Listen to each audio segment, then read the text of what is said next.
Desde muito cedo, colocaram uma coleira no seu espírito e chamaram isso de educação. Te ensinaram que o mundo é mais seguro quando você é gentil, agradável, prestativo. Quando você engole sua opinião, mesmo quando ela arde na garganta. Quando você sorri para não criar conflito. Quando você diz tudo bem, enquanto algo dentro de você grita que não está nada bem. E com o tempo, esse comportamento deixa de ser escolha. Vira instinto, vira caráter, vira identidade. Você cresce acreditando que ser legal é sinônimo de ser bom. Que ser agradável é ser maduro. Que ser flexível é ser evoluído. Mas ninguém te contou o preço escondido nesse acordo. Ninguém avisou que por trás dessa máscara existe uma armadilha.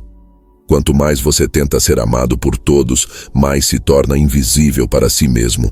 Ser legal virou a versão moderna da submissão. Uma submissão sutil, educada, aplaudida. A mais perigosa de todas, porque ela não é imposta à força, é ensinada como ideal.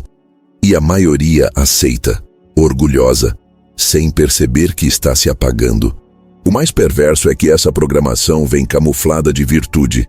Seja gentil, seja educado, não fale alto, não confronte, não reaja. E assim, dia após dia, você aprende a moldar o seu comportamento para evitar qualquer atrito. Você não vive, você se adapta, o tempo todo, com todos, em todo lugar. Você se torna um reflexo do que os outros esperam, não do que você é. E quando você percebe, já foi longe demais. Já virou hábito dizer sim mesmo quando tudo dentro de você grita por um não. Já virou reflexo pedir desculpa por existir. Já virou costume se diminuir para caber no espaço que os outros te oferecem. E o mais cruel, as pessoas se acostumam com esse seu jeito moldável. Elas passam a esperar isso de você. E quando você tenta mudar, quando ousa mostrar firmeza, elas se sentem traídas. Como se você estivesse quebrando um contrato invisível que você nunca assinou, mas sempre respeitou. O mundo aplaude o agradável porque o agradável é útil. O agradável obedece sem discutir. O agradável aceita sem questionar. O agradável é a engrenagem perfeita do sistema. Só que Maquiavel entendeu isso séculos atrás. Ele enxergou o que quase ninguém teve coragem de dizer. A obsessão por ser amado torna o homem fraco. E um homem fraco, ainda que gentil, é um fardo para si mesmo. Enquanto você se esforça para ser querido, outros se impõem. Enquanto você mede palavras para não ofender, outros falam o que pensam e conquistam respeito. Enquanto você evita o confronto, outros usam ele como ferramenta de autoridade. Não é uma questão de ser melhor ou pior, é uma questão de escolha. Você quer ser aceito ou quer ser livre? Porque a verdade é essa. Quanto mais você se preocupa em agradar, mais você se afasta de quem realmente é. Você começa a tomar decisões baseado no que os outros vão pensar. Começa a evitar movimentos ousados com medo de críticas. Começa a recuar toda vez que sente que vai desagradar alguém. E sem perceber, vira escravo da opinião alheia. Um escravo elegante, sorridente, funcional. Mas ainda assim, escravo. Essa prisão é invisível, mas tem grades. E essas grades são feitas de medo. Medo de ser rejeitado, medo de ser mal interpretado, medo de ser chamado de arrogante, de frio, de duro. Você começa a se moldar tanto que não sabe mais qual é sua forma original. Você vive para evitar desconforto. Mas no processo, o desconforto maior se instala dentro de você. O desconforto de se trair todos os dias. É preciso coragem para admitir isso. Porque por fora, tudo parece certo.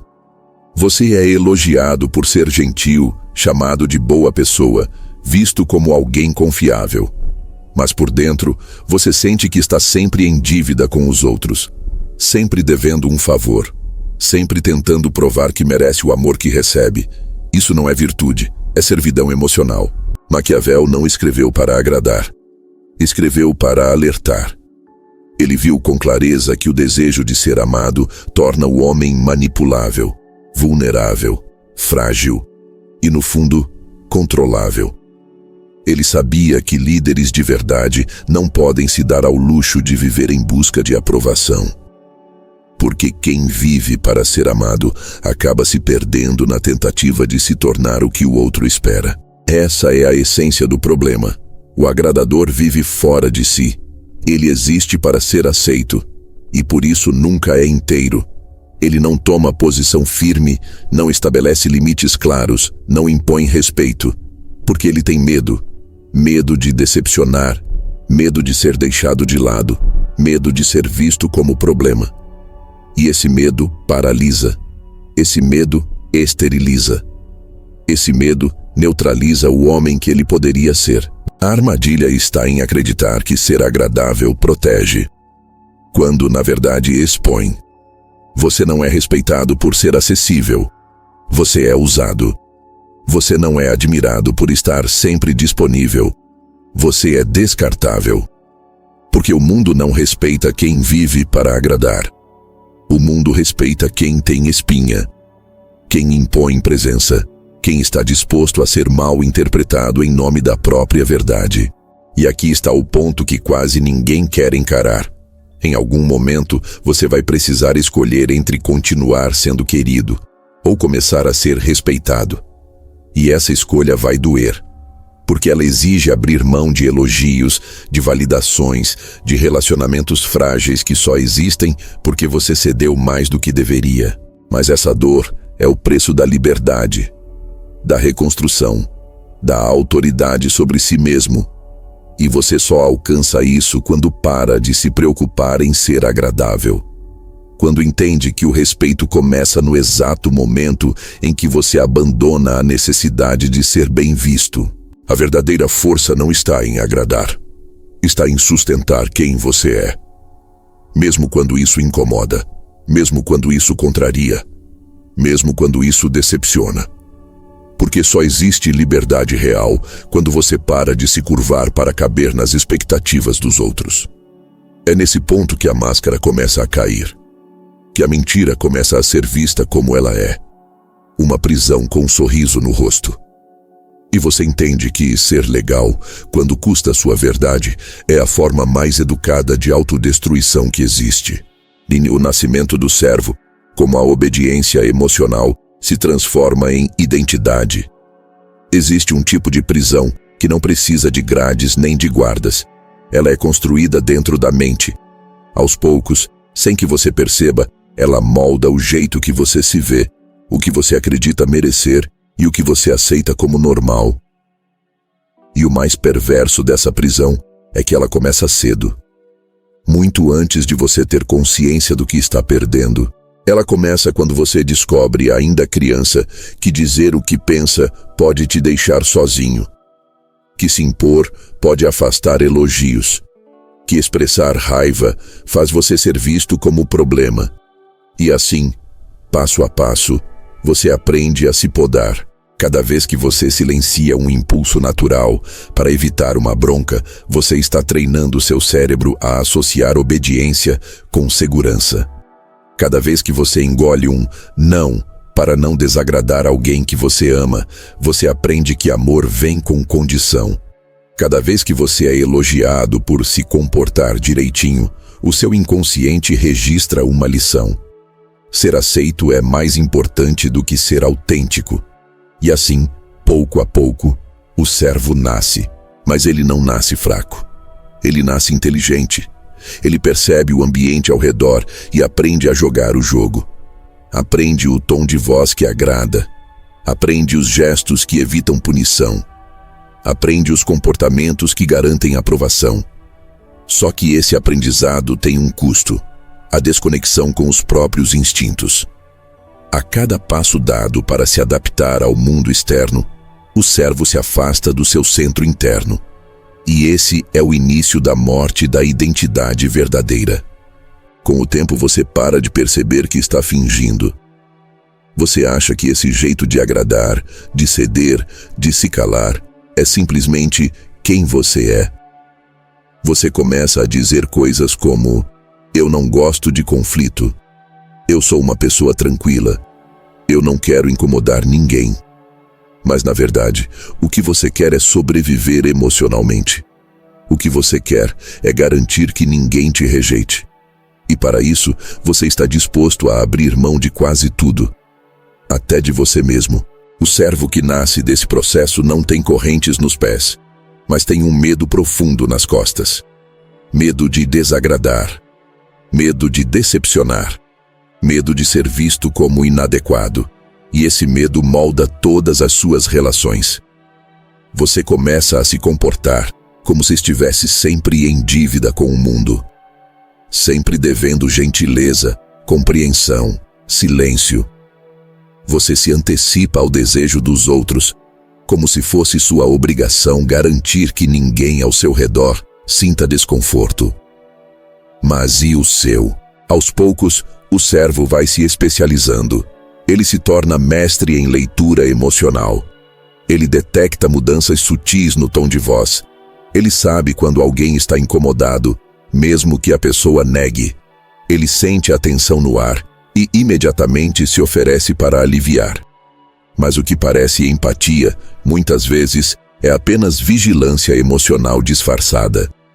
O servo está sempre atento, porque aprendeu que o mundo é um lugar onde o erro custa carinho, onde o desacordo custa amor e onde o conflito custa pertencimento. Essa adaptação extrema tem um efeito colateral grave. O servo perde a capacidade de ouvir a si mesmo. Ele sente que algo está errado, mas não sabe nomear. Ele sente que está cansado, mas não sabe por quê. Ele sente que está sendo usado, mas não tem coragem de dizer. Porque ele se tornou alguém que, ao longo dos anos, fez tantas concessões que já não lembra mais o que queria antes de começar a ceder. A raiz do problema está no tipo de recompensa que o servo recebe. Ele é elogiado, ele é querido, ele é uma ótima pessoa. Mas ele também é o último a ser ouvido, o primeiro a ser explorado e o que mais sente culpa quando tenta pensar em si. Ele vive num paradoxo. Quanto mais gentil, menos respeitado. Quanto mais compreensivo, menos considerado. Quanto mais disponível, mais descartável. E o mais cruel de tudo isso é que o servo acredita que está no caminho certo. Ele acredita que ser agradável é virtude, mesmo quando isso o esgota. Ele acha que é um bom amigo por sempre estar disponível, mesmo quando ninguém faz o mesmo por ele. Ele acha que é um bom parceiro por nunca impor seus limites, mesmo quando isso significa aceitar migalhas. Ele acha que é maduro por saber ceder, mesmo quando está se afundando em silêncio. Mas chega um momento em que esse personagem começa a rachar. Quando as renúncias acumuladas viram cansaço. Quando a falta de reciprocidade vira frustração. Quando a sensação de ser invisível começa a incomodar de verdade. É nesse momento que o servo começa a perceber que talvez ele tenha interpretado o papel errado durante toda a vida. O mais assustador, nesse ponto, não é perceber que você foi usado. É perceber que você se ofereceu, que ninguém te obrigou a dizer sim, que ninguém te forçou a aceitar tão pouco, que você mesmo se treinou para aceitar isso, e que, de tanto se adaptar, você esqueceu como era viver de forma inteira, sem se esconder atrás da máscara do tudo bem. É nesse instante que a identidade do servo começa a se desfazer. Porque o incômodo se torna maior que o medo. A raiva de si mesmo começa a pesar mais do que a culpa de decepcionar os outros. E aí, pela primeira vez, surge uma pergunta que antes você evitava. Até quando você vai viver para ser útil, ao invés de viver para ser você?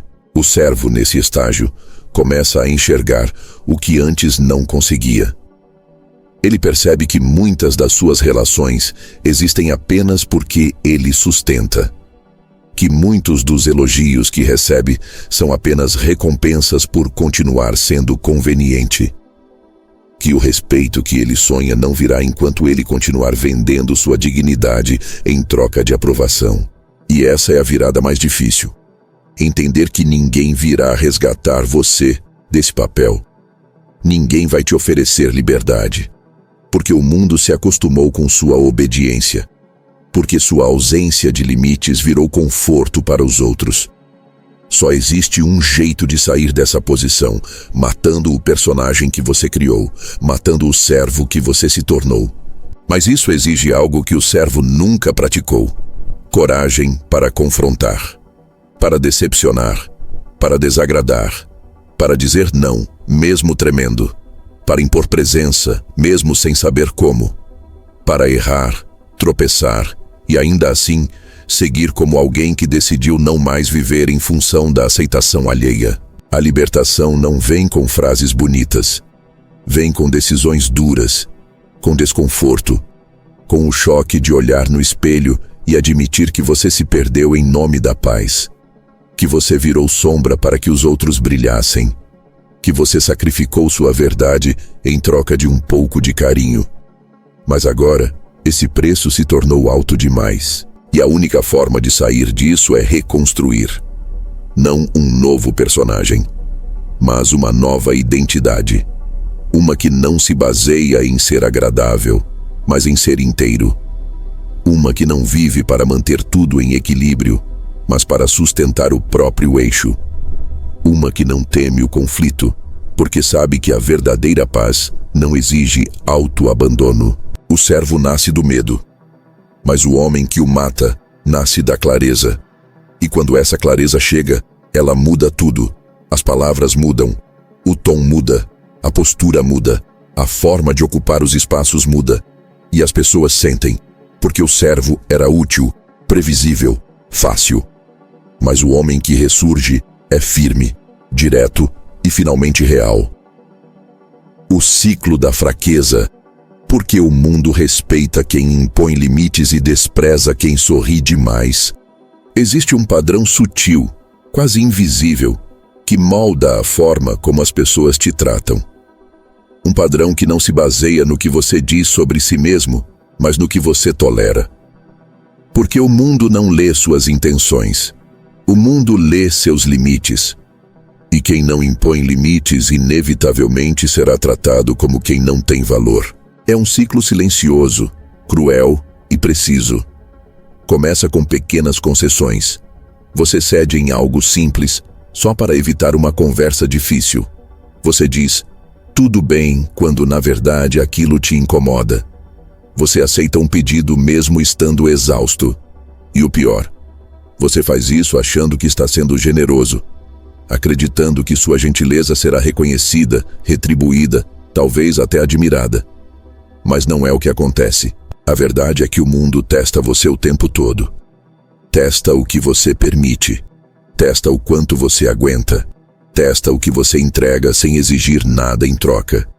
E cada vez que você se mostra disposto a abrir mão de si, o outro entende uma coisa: você é fácil de manipular.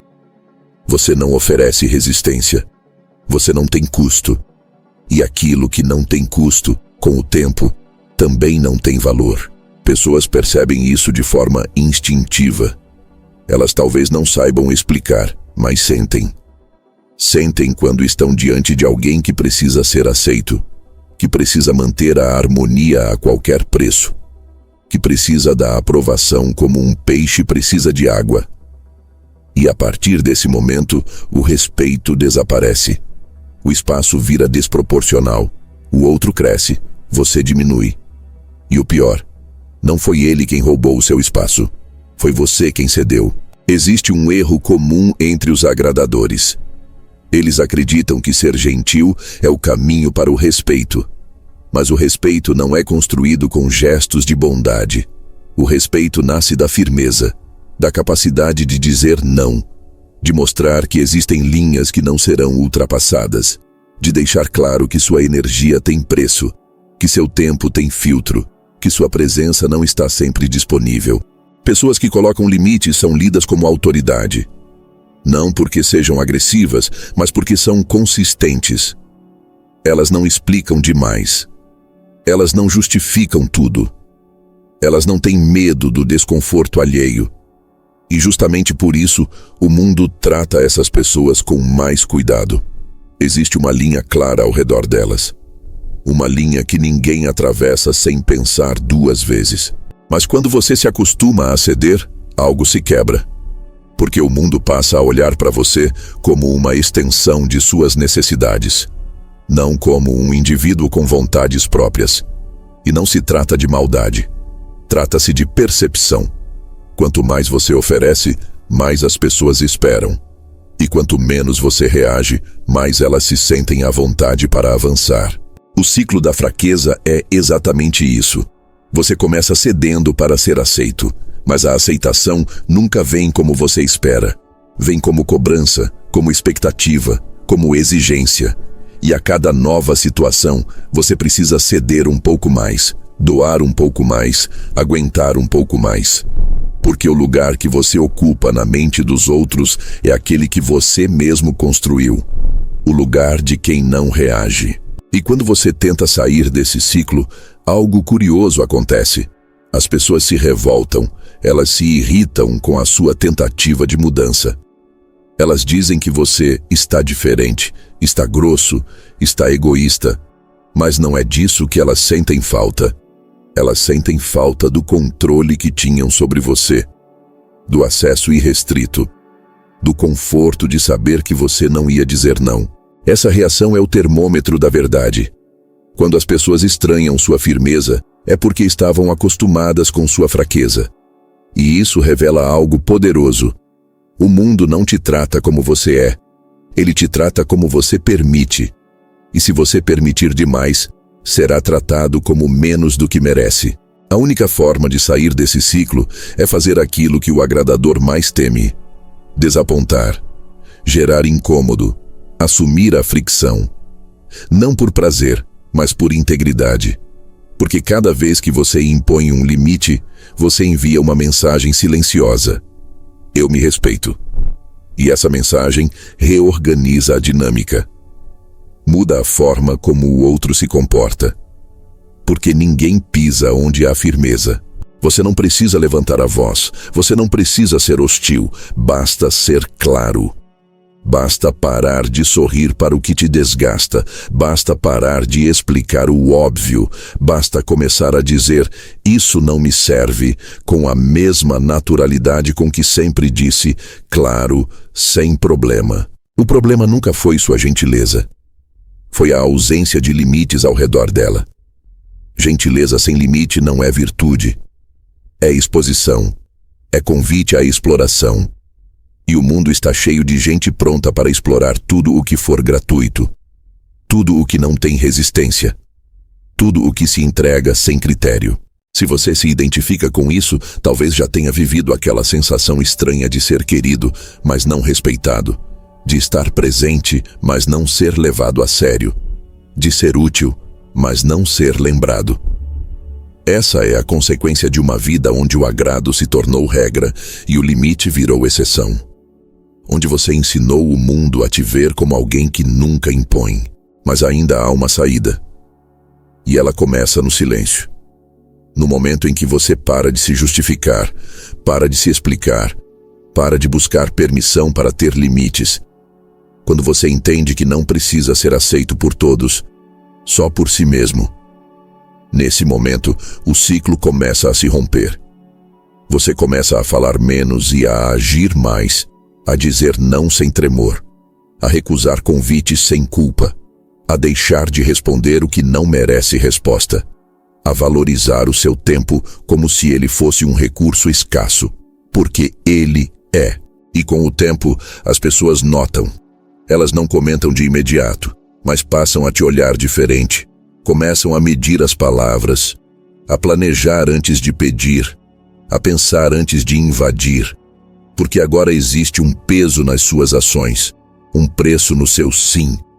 Uma dúvida antes do outro se aproximar, e essa dúvida se chama respeito. Você não precisa se tornar alguém frio, só precisa parar de ser previsível. Porque o agradador é previsível.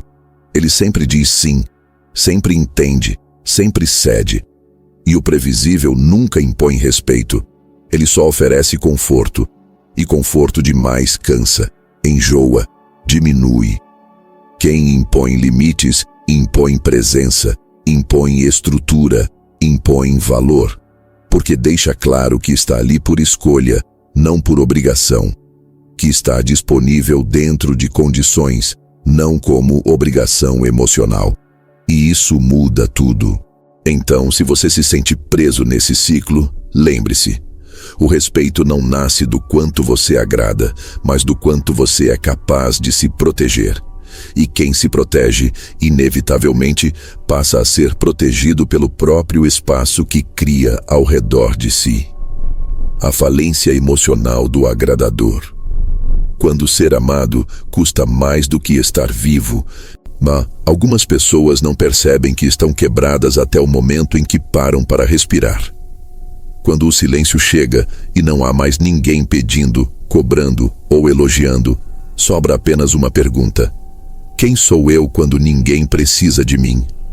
E é nesse instante que muitos agradadores descobrem a falência que vem escondendo por trás do sorriso.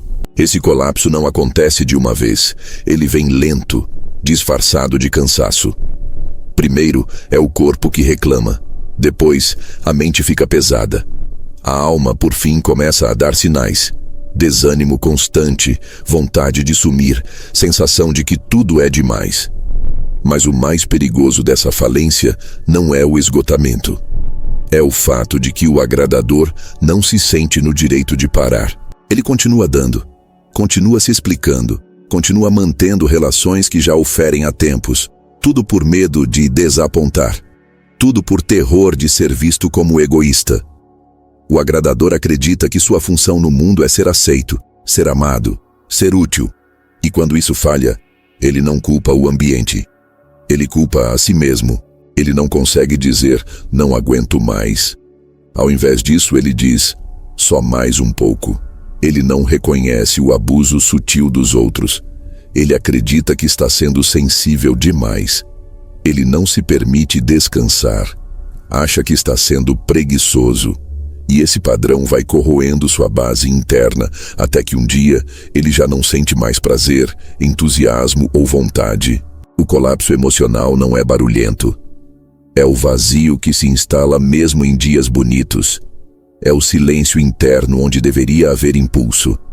É o peso de carregar pessoas, compromissos, promessas que ele nunca quis de verdade, mas assumiu por medo de decepcionar.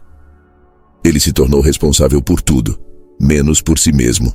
E o mais cruel é que, nesse ponto, ninguém à sua volta percebe o que está acontecendo. Porque o agradador se tornou bom demais em esconder. Ele ri quando quer chorar. Ele apoia quando precisa ser amparado. Ele elogia enquanto se sente invisível. Ele se tornou especialista em fingir que está tudo bem. E isso o torna ainda mais solitário. A falência emocional do agradador não é a ausência de amor dos outros. É o acúmulo de autoabandono. É a conta que chega depois de anos dizendo sim para evitar conflitos. Anos sustentando a paz dos outros com o próprio desconforto. Anos aceitando menos do que merece. Anos ignorando os sinais que o próprio corpo mandava. Existe uma cena comum entre os que vivem assim. Eles chegam no limite e explodem. Às vezes em silêncio, às vezes em raiva, às vezes em lágrimas. Mas o ponto é o mesmo. Chega uma hora em que a alma não aceita mais ser calada. E nesse momento, o agradador percebe que algo está profundamente errado. Não com os outros, mas com a forma como ele tem vivido. O estalo vem em situações simples. Um pedido de ajuda que, por dentro, gera revolta. Uma crítica leve que desencadeia uma tempestade emocional. Um convite que não deveria incomodar, mas parece um fardo insuportável. O agradador começa a perceber que suas reações estão fora de proporção. Mas não estão. São proporcionais a tudo o que ele engoliu por tempo demais. Essa percepção é assustadora, porque ela desmonta o personagem que ele construiu.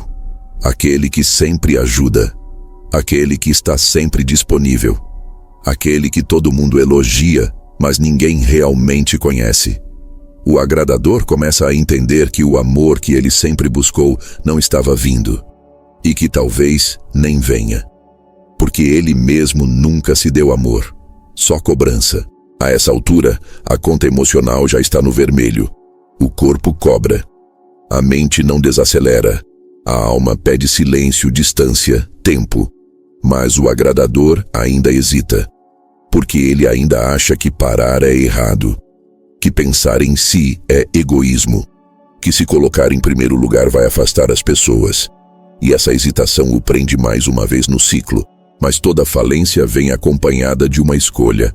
Ou a pessoa continua se arrastando na tentativa de manter um personagem que já não sustenta, ou ela para. E começa a reconstrução. Uma reconstrução dolorosa, lenta, desconfortável. Porque ela exige quebrar contratos invisíveis, exige aprender a frustrar expectativas, exige desapegar da ideia de ser bom. O processo de sair dessa falência começa quando o agradador finalmente se pergunta: e se eu parasse de tentar ser amado o tempo todo? E se eu deixasse alguém se decepcionar comigo? E se eu não atendesse a ligação? E se eu deixasse o grupo seguir sem mim? E se eu me ouvisse antes de ouvir o mundo? Essas perguntas são o começo da cura, porque elas trazem de volta o senso de identidade. Trazem de volta a noção de que ser humano não é ser útil o tempo inteiro. Que viver não é um projeto de aceitação coletiva.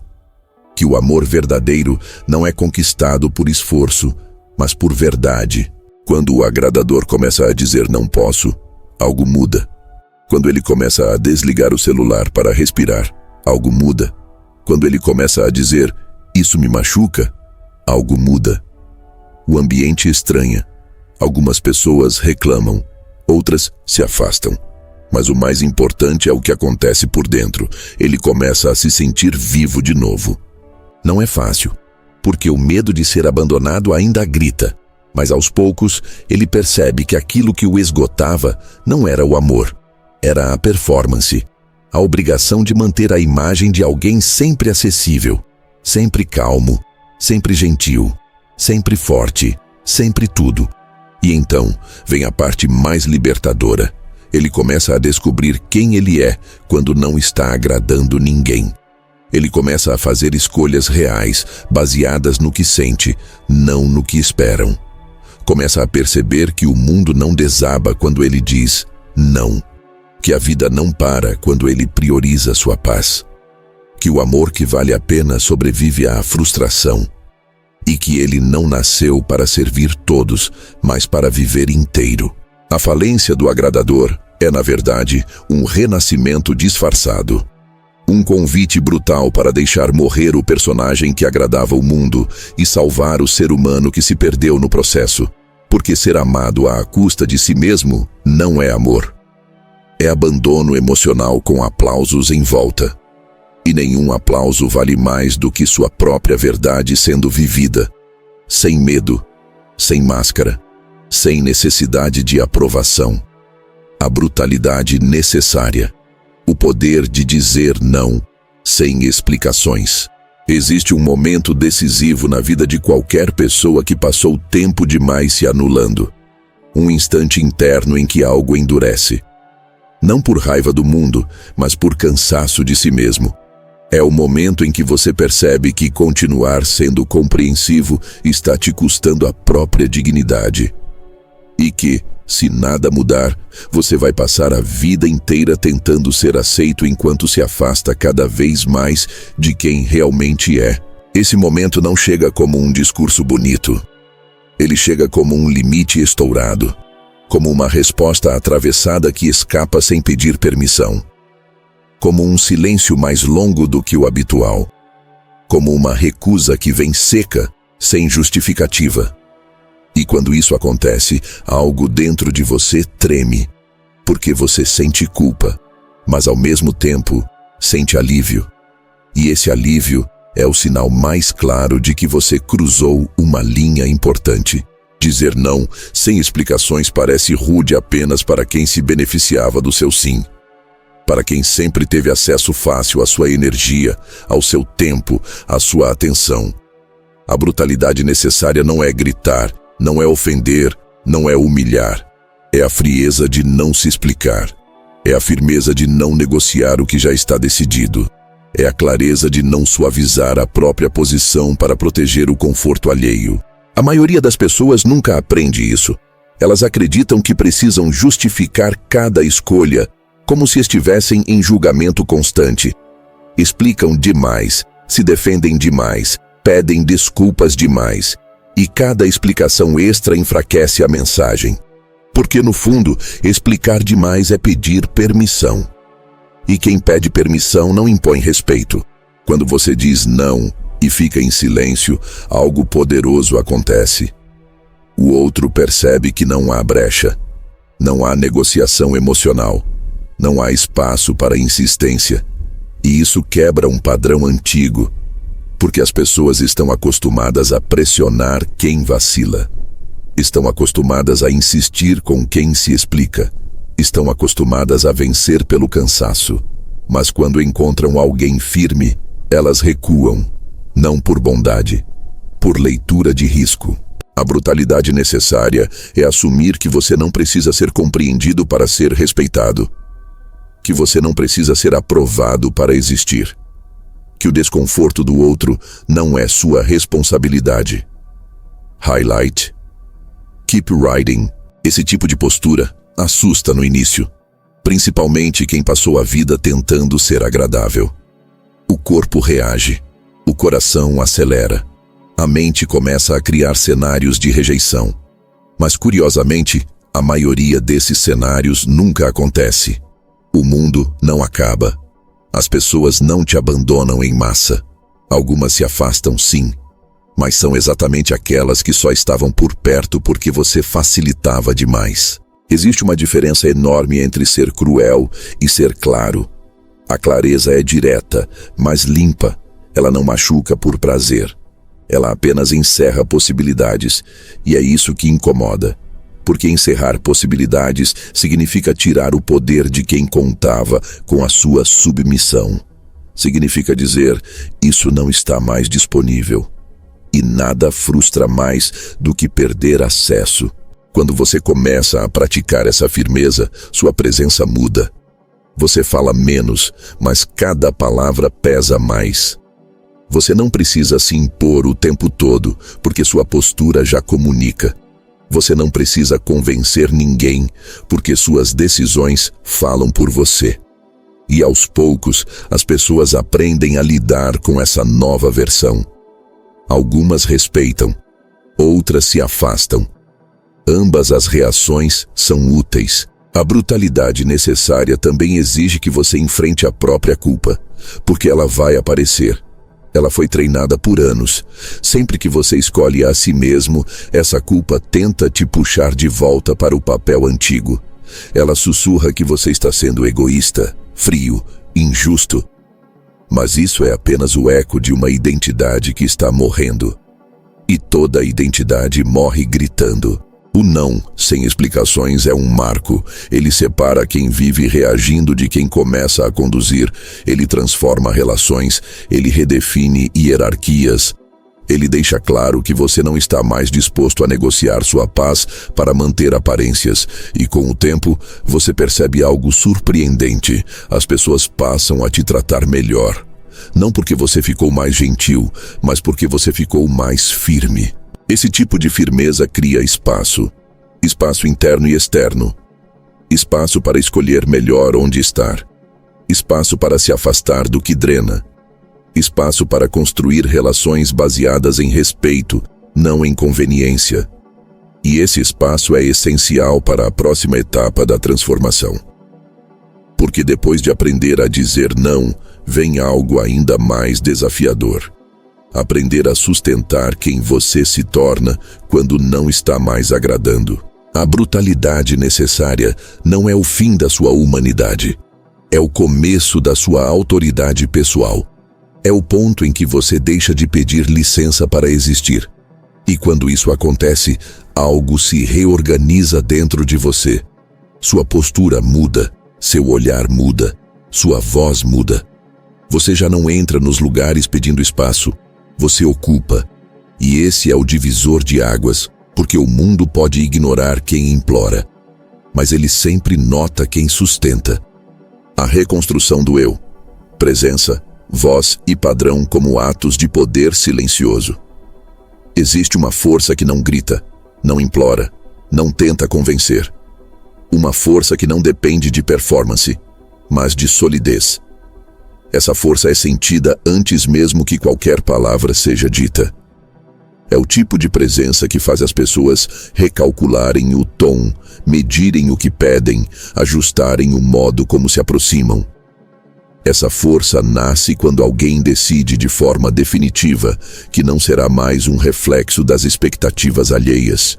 Quando alguém para de se moldar ao mundo e começa a moldar o mundo ao próprio eixo. É aqui que começa a verdadeira reconstrução. Não como um processo suave, mas como uma depuração. Como uma retirada consciente de tudo o que você usava para ser aceito. A voz baixa demais, a concordância automática, os sorrisos vazios, a urgência em responder, a pressa em agradar.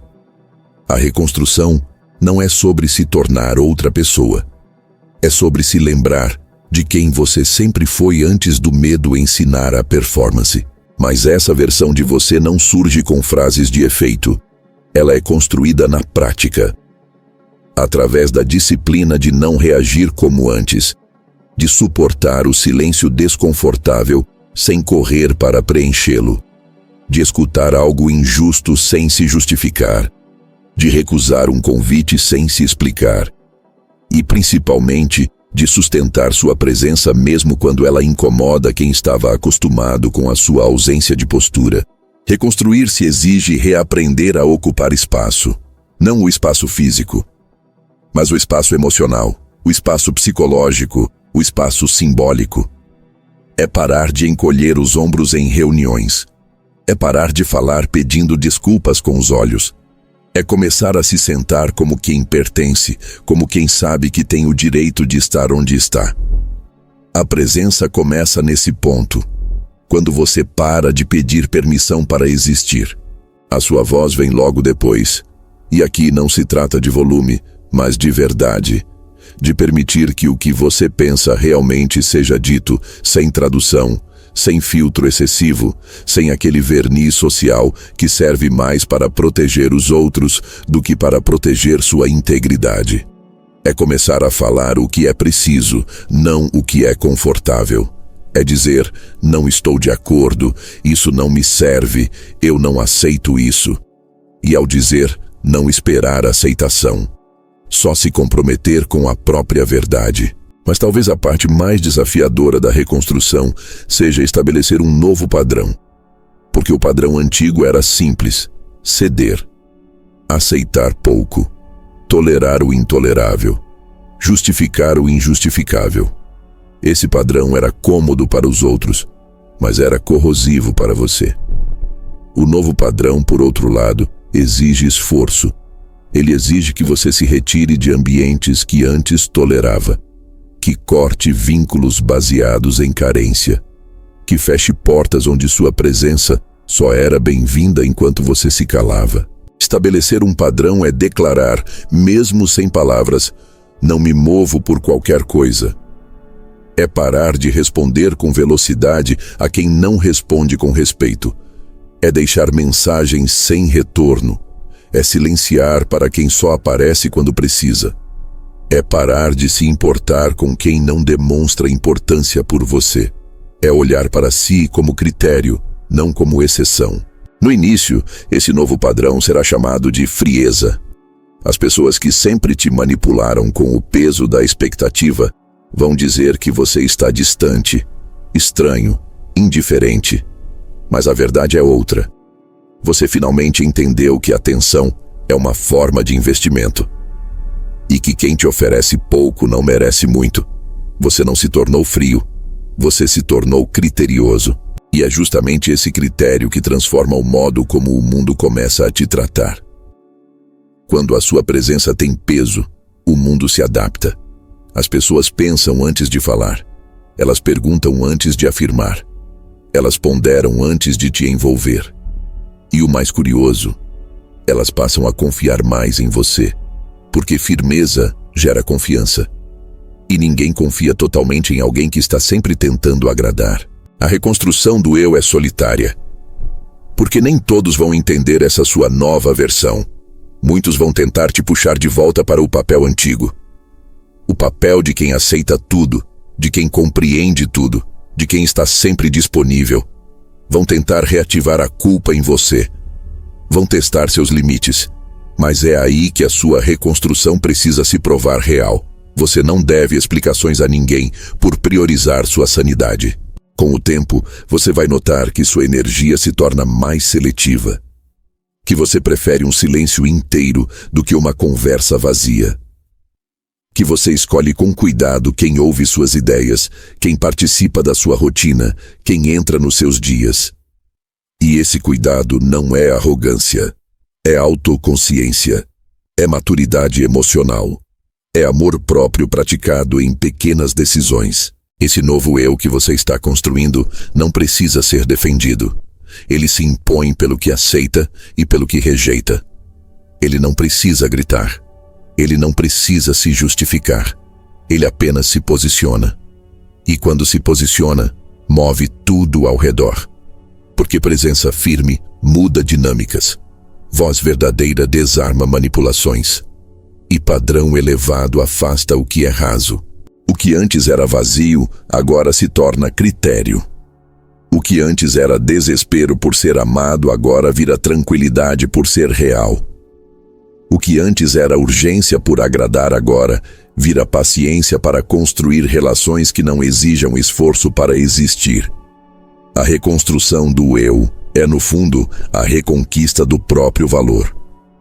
Um valor que não depende de ser notado, aplaudido ou escolhido, mas que se manifesta em cada escolha que você faz sobre si mesmo.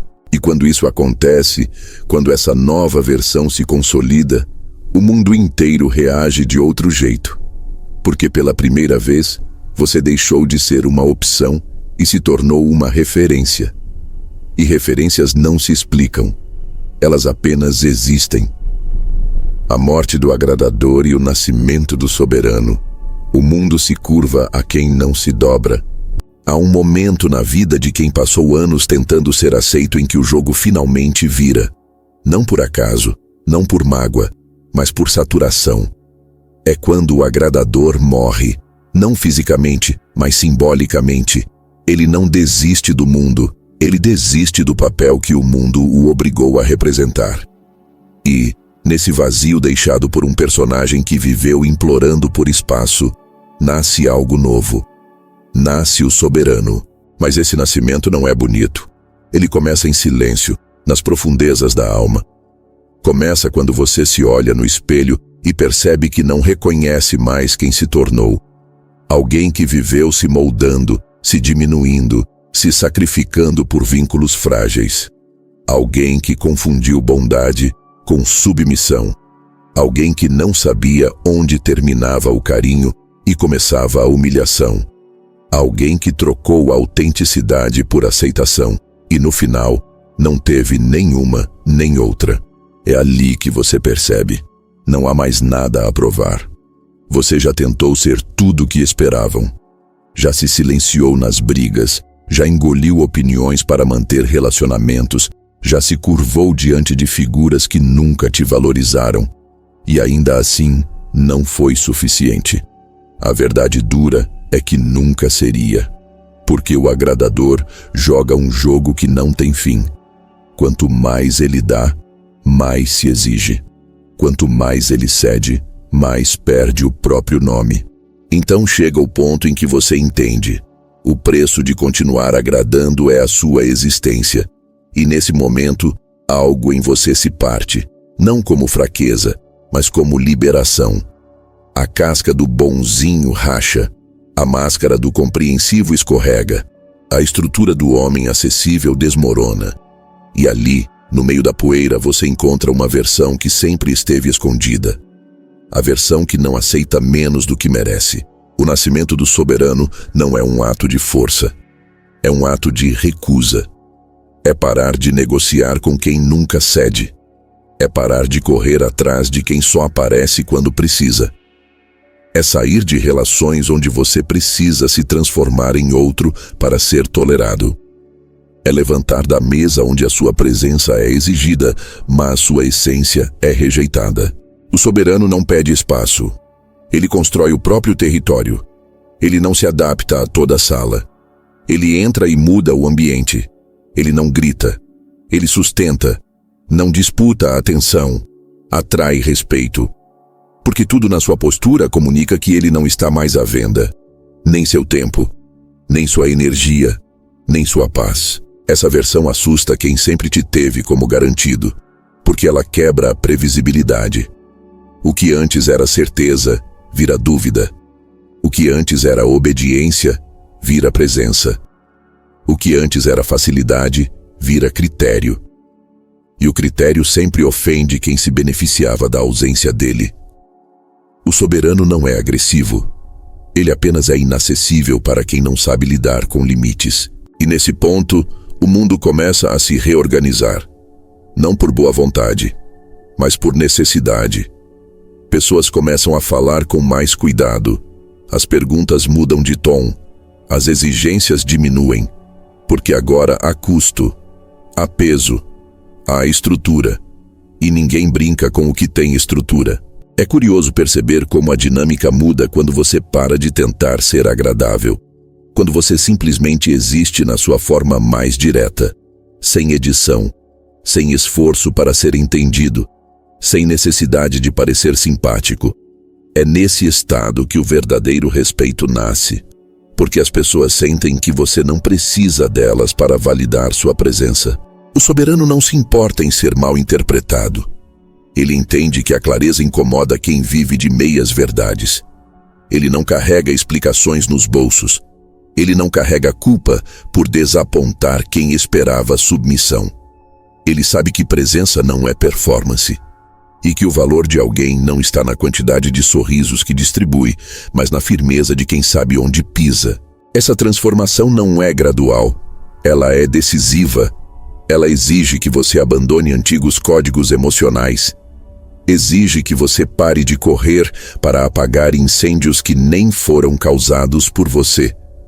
Que você aprenda a ver alguém decepcionado com sua recusa e ainda assim permaneça firme. Exige que você aprenda a se proteger, não com muros, mas com critério. E que você pare de se explicar como se o mundo fosse um tribunal diante do qual você precisa justificar sua existência. Não espere compreensão no início. Muitos vão tentar te trazer de volta para o personagem antigo. Vão dizer que você mudou, que está mais seco, que está estranho. Mas o que eles sentem falta não é da sua leveza, é da sua vulnerabilidade disfarçada de gentileza. E você não deve isso a ninguém. Com o tempo, esse novo você se torna natural. O silêncio vira conforto. A ausência de respostas vira filtro. A presença seletiva vira rotina. E o melhor, você passa a ter paz. Não a paz da aceitação alheia, mas a paz de não trair mais a si mesmo. O soberano entende que ser respeitado exige a coragem de ser desconfortável. E que a solidão momentânea é um preço pequeno diante da liberdade de viver com dignidade. Ele entende que a ausência de barulho não é rejeição, é espaço para ouvir a própria voz. Ele entende que o mundo não se curva diante de quem agrada. O mundo se curva diante de quem não se dobra. A morte do agradador é dolorosa porque ela leva junto relações, hábitos, elogios e zonas de conforto. Mas a liberdade que nasce disso é inegociável. Ela muda a forma como você se move, muda o que você aceita, muda o que você exige e, principalmente, muda o que você representa. Você deixa de ser mais um no meio da multidão tentando ser escolhido e se torna o homem que escolhe, que não implora por lugar, que não disputa por atenção, que não confunde silêncio com fraqueza. Porque agora, o silêncio fala por você. Fala que você não está disponível para jogos emocionais, que você não tem mais energia para manter conexões que exigem autocancelamento, que você se conhece o suficiente para saber que sua presença é privilégio, não obrigação. A morte do agradador não é o fim da sua bondade, é o fim da sua autoanulação. É o renascimento da sua identidade com espinha, com critério, com vontade. E quando esse homem aparece, o mundo para de olhar para você como um recurso e começa a te enxergar como uma referência. E nesse ponto, você já não quer mais ser amado por todos, só por quem reconhece o peso da sua verdade. Se esse vídeo fez você repensar sua forma de viver, se em algum momento você sentiu o antigo você começar a tremer por dentro, então não deixa isso morrer aqui. Deixa o seu like agora. Isso mostra que esse conteúdo precisa alcançar mais pessoas. Se inscreve no canal para continuar essa transformação com a gente, porque isso aqui é só o começo. Comenta aqui embaixo. O que mais te impactou hoje? Que parte te fez parar e refletir de verdade? Eu leio tudo. E não sai daqui sem assistir os outros vídeos do canal. Cada um deles é um passo nessa jornada de ruptura com o antigo e construção do seu novo eu. Você já começou. Agora continua.